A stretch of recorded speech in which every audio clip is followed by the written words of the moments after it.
வணக்கம். உணர்தலும் உணர்த்துதலும் எமது பணி. இந்த ஆன்மீகத்தை பற்றி நிறைய வீடியோஸ் பார்த்துருப்பீங்க. அதை இன்னும் சுலபமாக பண்ணலாம் அப்படின்னு ஒரு எண்ணம். அதை உங்களோடு பகிர்ந்து கொள்ள ஆசைப்படுகிறேன். ஆன்மீகம் என்றால் என்ன?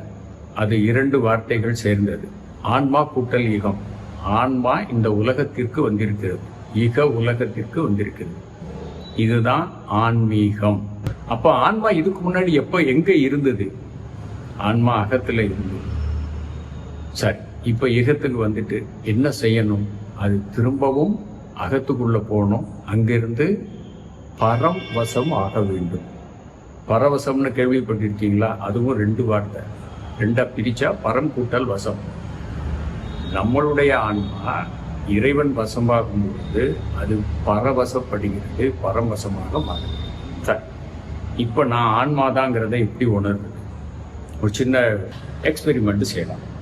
இப்போ உங்க கைகளை அசைங்க, சொல்லுங்க. நான் என் கைகளை அசைக்கிறேன். அசைப்பது யார்? நான். என்னால் அசைக்கப்படும் பொருள் எது? இந்த கை. சரி, அப்போ நான் வேற, கை வேற. உண்மை தானே? ஆமா, லாஜிக்கா யோசிக்கலாமே. நான் என் கையை அசைக்கிறேன், அப்ப என்னால் அசைக்கப்படும் பொருள் இந்த கை. அப்ப நான் வேற, கை வேற. சரி, இந்த உடம்பை அசைக்கலாம். அசைங்க. நான் இந்த உடலை அசைக்கிறேன். சொல்லிட்டே அசைங்க மனசுக்குள்ள. நான் இந்த உடலை அசைக்கிறேன். அசைப்பது யார்? நான். என்னால் அசைக்கப்படும் பொருள் எது? இந்த உடம்பு. இப்போ நான் இந்த உடம்பா? இல்லை. இதுதான் ஆன்மீகத்தினுடைய அச்சுவடி. முதல்ல நான் இந்த உடம்பு இல்லை. சரி, அப்படியானால் இந்த எண்ணங்கள்லாம் வருது, அது என்னது? அதுக்கும் ஒரு சின்ன எக்ஸ்பெரிமெண்ட் செய்யலாம். ரைட், கண்ணை முடிக்கலாம். உங்களுடைய மனதில் நீங்கள் ஒரு ஆப்பிளை நினைக்கின்றீர்கள். நல்ல சகப்பா பளபளன்னு இருக்கிற ஒரு அருமையான ஆப்பிள் பழத்தை நீங்க நினைச்சு பார்க்குறீங்க. மனசுக்குள்ள சொல்லுங்க, நான் ஆப்பிள் பழத்தை நினைக்கிறேன். என்னால் உருவாக்கப்பட்ட எண்ணம் இந்த ஆப்பிள். இப்ப நானும் அதுவும் ஒன்றா? கேளுங்க. இல்ல, என் மனதில் நான் உருவாக்கிய ஒரு பொருள் ஆப்பிள். எண்ணம் தான் ஆப்பிள். அப்போ இந்த எண்ணங்களும் நீங்க இல்லை. இந்த எண்ணங்களால் வரக்கூடிய உணர்வுகளும் நீங்க இல்லை. அதை எப்படி நம்புறது? உங்களுக்கு ரொம்ப பிடிச்ச ஒரு ஆளை நினைச்சு பாருங்க. கண்ணை மூடி நினைச்சு பாருங்க. உங்க முகத்துல ஒரு புன்னகை வரும், மனசுக்குள்ள ஒரு இனிமை வரும்.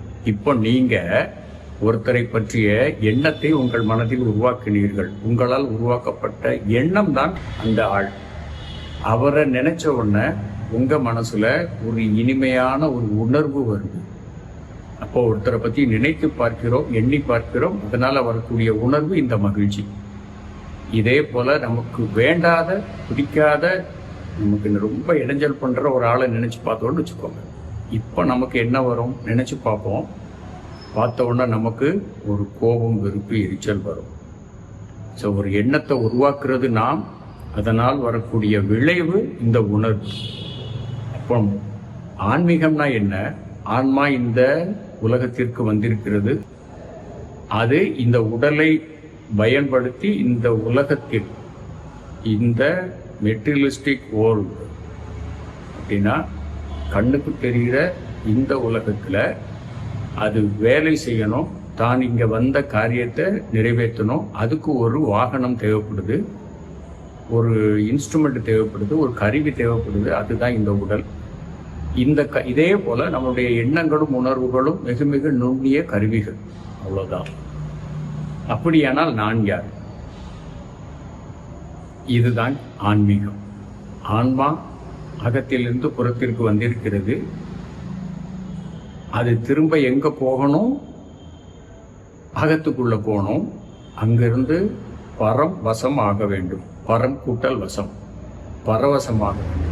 ஆன்மா இறைவனோடு இணைந்தால் பரவசம் தன்னால வரும். இதுதான் ஆன்மீகம். மீண்டும் அடுத்த ஒரு வீடியோல சந்திக்கலாமா? வணக்கம்.